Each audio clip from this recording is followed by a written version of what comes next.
मात्र 2टा सामग्रीबाट हजुरहरूले पनि बनाउन सक्नुहुन्छ यति मिठो आइसक्रिम, त्यो पनि घरमा। यसको लागि चाहिँ हामीलाई चाहिन्छ एउटा चकलेट, जुन चाहिँ हजुरले आफूलाई मनपर्ने लिन सक्नुहुन्छ। मैले भने यहाँ डेरी मिल्क लिएकी छु।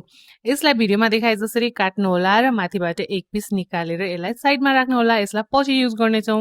बाँकी चकलेटलाई हामी प्याकेटबाट निकाल्दैनौँ। यो प्याकेटसँग यसलाई राखिदिन्छु एउटा कपमा। त्यसपछि राखिदिन्छु यसमा तातो पानी राखेर 2 मिनट छोडिदिने। 2 मिनट छोड्दाखेरि यो पग्लेर यतिको हुन्छ।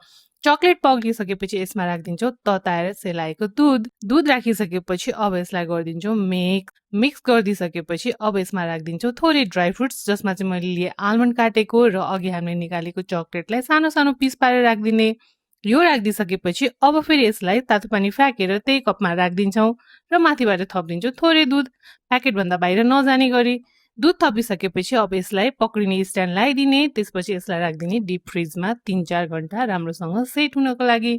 3-4 घण्टा डिप फ्रिजमा राखेर यसलाई राम्रोसँग जमाइसकेपछि अब भने छिट्टो मिठो डेरी मिल्क आइसक्रिम बनेर यहाँ तयार भयो।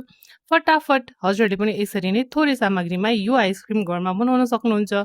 गर्मीमा त आइसक्रिम खान नै पर्यो, अनि यति इजी रेसिपी भयो त किन नबनाउने हैन त। अब हजुरहरूले पनि यो आइसक्रिम फटाफट बनाउनु होला र हजुरहरूले बनाएको आइसक्रिम कस्तो बन्यो भनेर कमेन्ट गर्न भने नबिर्सिनु होला। अनि इजी किचन रेसिपीलाई फलो गरिदिनु होला। Thank you for watching.